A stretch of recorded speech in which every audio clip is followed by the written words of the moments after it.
Bismillahirrahmanirrahim. Assalamualaikum warahmatullahi wabarakatuh. Saya hormati pimpinan dan anggota Majelis Wali Amanat Universitas Pajajaran, pimpinan dan anggota Senat Akademik Universitas Pajajaran, pimpinan dan anggota Dewan Profesor Universitas Pajajaran, para wakil rektor, para dekan, para wakil dekan, para direktur, para kepala departemen dan ketua promsudi di lingkungan Universitas Pajajaran, para dosen dan tenaga pendidikan di lingkungan Universitas Pajajaran, saudara ketua ikatan alumni Universitas Pajajaran, para pengurus Dharma Wanita Persatuan Universitas Pajajaran, para orang tua wisudawan, para wisudawan dan para mahasiswa yang saya cintai dan saya banggakan, para tamu undangan dan hadirin sekalian yang berbahagia. Puji dan syukur marilah senantiasa kita panjatkan kehadirat Allah Subhanahu wa Ta'ala yang telah melimpahkan rahmat dan anugerahnya kepada kita semua. Alhamdulillah pada hari yang berbahagia ini kita semua dapat berkumpul bersama menghadiri wisuda gelombang 2 tahun akademik 2016-2017. Para undangan yang saya hormati dan para wisudawan yang saya banggakan. Setelah ditetapkan sebagai perguruan tinggi negeri Badan Hukum atau PTNBH pada tahun 2014 melalui peraturan pemerintah nomor 80 tahun 2014 serta ditetapkannya statuta Universitas Pajajaran sebagai PTNBH pada tahun 2015 melalui peraturan pemerintah nomor 51 tahun 2012 sebagai landasan tata kelolanya, pada tanggal 14 Januari 2017 yang lalu Unpad telah mendeklarasikan tata kelolanya sebagai PTNBH secara utuh, yang berarti mengakhiri pengelolaan masa transisi. Dengan transformasi sebagai PTNBH, Unpad diharapkan dapat menjadi perguruan tinggi yang mandiri, unggul dan maslahat.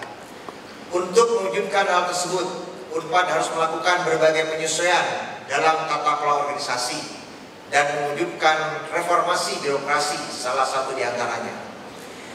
Reformasi birokrasi dilakukan antara lain dengan merampingkan struktur organisasi dan memperkaya fungsi agar terjadi peningkatan produktivitas. Tercatat lebih dari 200 jabatan struktural telah dihilangkan dan berkonversi menjadi fungsi-fungsi tata kelola yang lebih produktif dan terukur kinerjanya. Dalam tahun terakhir telah terjadi penurunan peran dosen pada kegiatan penunjang tridharma atau administratif yang berkonversi pada peningkatan aktivitas akademik secara signifikan.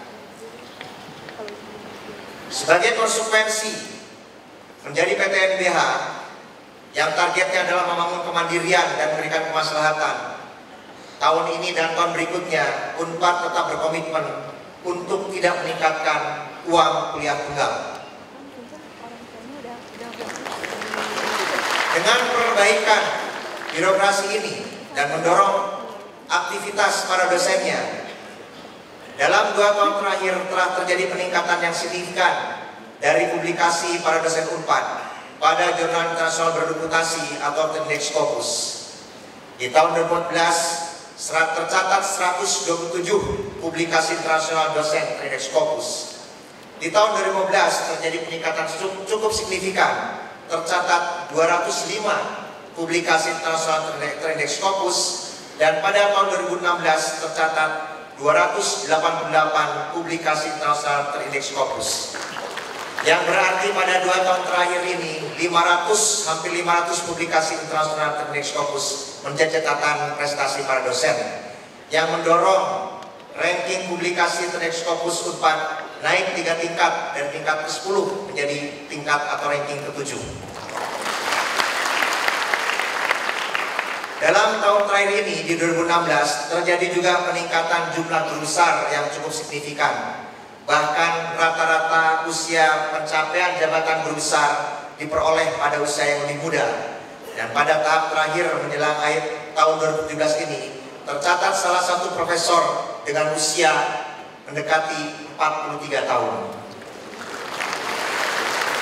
Menjadi PTNBH berarti mendapatkan kepercayaan pengelolaan otonomi perguruan tinggi dari pemerintah. Kepercayaan ini bukan sekedar memberikan otonomi pengelolaan, tetapi lebih dari itu harus mampu meningkatkan kualitas institusi dan pengabdiannya kepada masyarakat. Peningkatan tersebut dapat dicapai dengan mendorong kinerja akademik lebih dari sekedar peningkatan kinerja pendidikan dan penelitian, namun diharapkan dapat berkontribusi dalam pengembangan budaya dan peningkatan ekonomi masyarakat.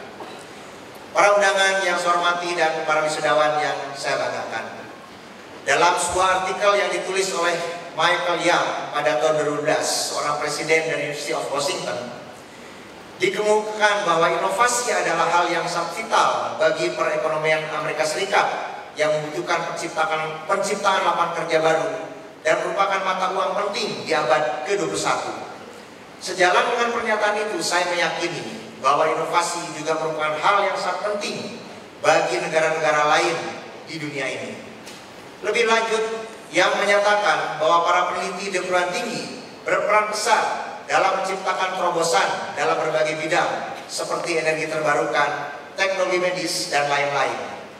Untuk meyakinkan bahwa inovasi dapat berlanjut kepada penciptaan lapangan kerja, kerjasama di antara perguruan tinggi, pemerintah, dan pihak industri atau swasta harus terjadi dalam proses inovasi tersebut. Hal ini oleh Unpad diwujudkan dalam strategi pentahelix yang sudah lama kita kenal. Sejalan dengan Young, dalam sebuah laporan tentang kemitraan perguruan tinggi dan sektor swasta dalam pengembangan inovasi, dikemukakan pula bahwa perguruan tinggi berperan sebagai mesin utama pelaku riset yang bertujuan menemukan hal baru atau discovery research yang mengarah kepada inovasi. Sementara pemerintah tetap merupakan sumber utama yang mendukung riset-riset dasar yang dilakukan karena adanya keterkaitan terhadap berbagai hal. Terlepas dari kenyataan bahwa sumber-sumber dana pendanaan riset yang dilakukan para akademisi semakin beragam. Apa yang dikemukakan di atas tentang perguruan tinggi dan inovasi lebih dahulu telah dikemukakan oleh Mori dan Sampat yang menyatakan bahwa di akhir abad ke-20 dengan anggapan bahwa universitas adalah bagian dari sistem inovasi, universitas harus berperan mendukung pembangunan sosial dan ekonomi lokal maupun regional. Universitas harus berkembang menjadi entrepreneurial university.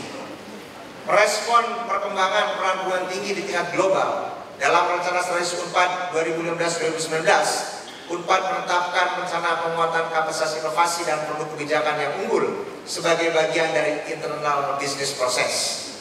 Untuk memfasilitasi gagasan tersebut, secara berkesinambungan Unpad melakukan penataan organisasinya dengan mereformasi 3 direktoratnya di bidang riset, pengabdian masyarakat, inovasi, kerjasama, dan koordinasi akademik menjadi 2 direktorat baru, yaitu dibentuk Direktorat Riset, Pengabdian kepada Masyarakat dan Inovasi, dan Direktorat Kerjasama dan Koordinasi Akademik, agar lebih terjadi sinergi dan produktivitas dalam memfasilitasi aktivitas akademik guna mendorong hilirisasi produk akademik yang lebih kuat lagi. Dalam mengembangkan inovasi, Unpad berkeyakinan bahwa pengembangan inovasi tersebut haruslah dilandasi nilai-nilai etika tertentu yang mampu mengendalikan dan mengarahkan pengembangan inovasi untuk kemaslahatan masyarakat luas. Dalam tulisannya tentang Innovation, Ethics, dan Business, Martin pada tahun 2008 menyatakan bahwa inovasi antara lain dapat mempengaruhi banyak orang dan bahwa inovasi merupakan tanggung jawab bersama. Sebagai konsekuensi, Unpad berkeyakinan bahwa suatu inovasi perlu dilandasi oleh nilai-nilai etik yang menjamin bahwa inovasi tersebut tidak akan disalahgunakan atau berdampak negatif terhadap masyarakat luas. Sebaliknya, inovasi yang dikembangkan haruslah memberi manfaat yang sebesar-besarnya bagi masyarakat luas. Kami menyebut inovasi yang berlandaskan nilai etik tersebut sebagai innovatics. Hadirin undangan yang terhormat dan para wisudawan yang saya banggakan, berbagai terobosan dan inovasi tersebut akan terus dilakukan seiring berbagai dinamika yang muncul. Dalam hal pengembangan riset, Unpad telah berkomitmen agar seluruh dosen terlibat dalam berbagai hibah riset pada tahun 2017, sehingga Unpad merancang berbagai skema hibah riset internal dengan dana total pada tahun 2017 dialokasikan sebesar 66 miliar. Targetnya pada tahun 2017 ini tidak ada satupun dosen Unpad yang tidak melakukan riset tanpa dukungan hibah riset. Pada round pertama tercatat diusulkan 458 hibah riset dengan melibatkan total 1035 dosen dengan nilai 54 miliar. Di samping itu, pada awal tahun 2017 ini, Unpad mendapatkan dukungan dari Kementerian Riset dan Teknologi serta Pendidikan Tinggi dana riset sebesar 29 miliar yang melibatkan 193 proposal dengan 446 dosen. Hingga saat ini baru tercatat 1.203 dosen yang mengajukan hibah penelitian. Artinya masih ada kesempatan pada putaran kedua pengajuan hibah berikutnya 1.000 dosen lainnya. Kami berharap dengan didorongnya berbagai penelitian ini juga dapat meningkatkan percepatan waktu tempuh studi bagi mahasiswa. Karena tidak jarang keterlambatan studi mahasiswa salah satunya adalah pada proses penyelesaian tugas akhir yang terkait dengan riset. Hibah riset internal ini merupakan riset terintegrasi dengan pembelajaran dan pengabdian pada masyarakat yang bertujuan untuk meningkatkan impact riset bagi masyarakat dan meningkatkan publikasi riset Unpad pada jurnal internasional bereputasi, sehingga dapat meningkatkan performa Unpad menuju World Class University dengan semangat From West Java for Indonesia to the World through Sustainable Development. Saat ini kami juga terus mengembangkan berbagai program unggulan Unpad, baik yang sudah berjalan maupun yang akan dilakukan ke depan. Hal ini merupakan implementasi pola ilmiah pokok Unpad, bina wilayah hukum dan lingkungan hidup dalam norma nasional yang saat ini masih dan akan terus relevan dengan tantangan zaman. Perlu kami sampaikan pula dalam rangka program pengabdian kepada masyarakat, saat ini selama sebulan terakhir para profesor dan mahasiswa Unpad telah melaksanakan KKN mahasiswa di 4 kabupaten, yaitu Kabupaten Majalengka, Kabupaten Ciamis, Kabupaten Pangandaran, dan Kabupaten Kuningan. Adapun jumlah dosen pendamping lapangan berjumlah 60 orang yang terdiri dari 42 orang profesor dan 14 dosen bergelar doktor. Ke-14 profesor ini menjalankan program yang kita kenal sebagai Profesor Masuk Desa. Kedepannya dirancang bahwa kegiatan KKN tidak perlu lagi dilaksanakan hanya secara periodik dalam 1 tahun, tidak 2 kali, namun merupakan program KKN yang terintegrasi dan secara berkelanjutan dilakukan bersamaan dengan kegiatan riset para dosennya. Unpad saat ini telah mengembangkan sistem repositori perpustakaan atau Kandaga dengan sistem One Search. Pengolahan laman kandaga.unpad.ac.id diharapkan dapat menjadi portal dalam menyimpan dan mengakses segala karya ilmiah yang dihasilkan Sivitas Akademika Unpad. Selain menjadi ruang simpan karya ilmiah, laman ini juga dilengkapi dengan akses lengan beberapa jurnal digital internasional. Bapak Ibu para wisudawan dan undangan yang saya hormati, pada tahun 2016 yang lalu, Unpad menerima mahasiswa baru sebanyak 3.064 orang melalui jalur SNMPTN dari 65.507 pendaftar dan menerima 3.556 orang melalui jalur SBMPTN dari 93.046 pendaftar. Angka tersebut menunjukkan hanya sekitar 5,2% pemilih Unpad di SNMPTN dan sekitar 3,28% pemilih Unpad dari jalur SBMPTN yang berhasil terpilih menjadi mahasiswa Unpad. Tahun ini Unpad kembali akan menerima mahasiswa baru untuk program sarjana melalui kedua jalur tersebut, yaitu jalur SNMPTN. Tahun ini hanya kami akan menerima 40% dari daya tampung yang ada, dan SBMPTN akan menerima 60% sisanya dari daya tampung yang ada. Pada wisuda gelombang 2 tahun akademik 2016-2017 saat ini, atas nama wisuda jajaran, seluruh pimpinan universitas mengucapkan selamat atas keberhasilan para wisudawan yang telah menyelesaikan pendidikan di universitas tercinta ini. Secara khusus, kami mengucapkan selamat kepada para wisudawan yang lulus dengan predikat terbaik untuk masing-masing jenjang sebagai berikut. Wisudawan terbaik pada program magister diraih oleh Saudara Yuyun Gunawinarti dari program studi Statistika Terapan, Fakultas Matematik dan Ilmu Pengetahuan. Wisudawan terbaik program spesialis diraih oleh Budi Cahya Prasetyo dari program studi Periodontik Fakultas Kedokteran Gigi. Wisudawan terbaik program profesi diraih oleh Safira Silma Aulia dari program studi Apoteker Fakultas Farmasi. Wisudawan terbaik program sarjana diraih oleh Vanessa Natasha Harjito dari program studi kedokteran Fakultas Kedokteran. Pada kesempatan ini, Universitas Padjadjaran juga memberikan penghargaan kepada wisudawan tertua, Saudara Heryadi Rahmat dari program studi Teknik Geologi Fakultas Teknik Geologi yang lulus pada usia 63 tahun 3 bulan. Sementara itu, penghargaan untuk wisudawan termuda program sarjana diberikan kepada Saudari Siti Sakinah dari program studi kedokteran Fakultas Kedokteran yang lulus pada usia 18 tahun 2 bulan. Adapun untuk wisudawan terbaik program doktor nanti akan diumumkan oleh pembawa acara, karena yang bersangkutan hadir hari ini. Pada upacara wisuda kali ini, Universitas Padjadjaran menghasilkan wisudawan meraih gelar double degree yang berasal dari ISC Troyes Francis, diberikan kepada Nisa Maulida dari program sarjana program studi manajemen Fakultas Ekonomi dan Bisnis, Saudara Wahyudyo Mahesa dari program sarjana program studi manajemen Fakultas Ekonomi dan Bisnis, dan Saudara Muhammad Khairul Ihsan program sarjana program studi manajemen Fakultas Ekonomi dan Bisnis.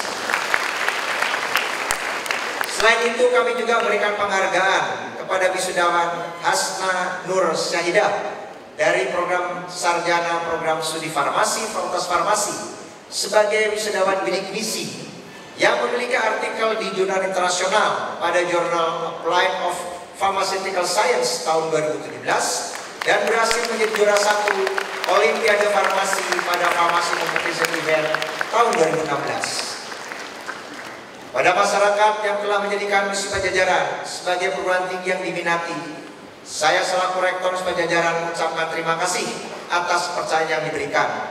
Semoga pernyataan tersebut dapat menjadi pendorong bagi UNPAD dalam meraih prestasi tridharma perguruan tinggi yang lebih baik lagi. Oleh hari ini, kepada seluruh wisudawan, insan abdi masyarakat yang saya banggakan, kami titipkan nama baik Universitas Padjadjaran.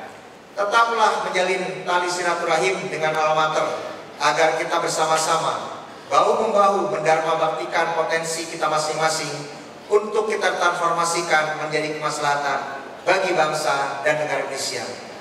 Unpad ngahiji, Unpad ngahiji. Hadirin yang terhormat dan para wisudawan yang saya banggakan, mengakhiri pidato ini, kami ingin menyampaikan ucapan selamat dan rasa bangga kepada para orang tua wisudawan. Kami sampaikan pula ucapan terima kasih dan penghargaan yang setinggi-tingginya kepada para profesor dan sejawat dosen yang telah berhasil mengantarkan keberhasilan para wisudawan. Juga kepada seluruh tenaga pendidikan dan para pemangku kepentingan yang telah berkontribusi pada penyelenggaraan pendidikan para wisudawan. Demikian juga kepada para panitia pelaksana wisuda yang telah bekerja keras menyukseskan acara ini, dan tentunya kepada para hadirin yang terhormat yang dengan penuh perhatian dan kesabaran mengikuti prosesi wisuda ini sehingga terlaksana dengan hikmat. Semoga Allah SWT melindungi kita semua. Amin ya rabbal alamin. Billahi taufiq wal hidayah. Wassalamualaikum warahmatullahi wabarakatuh.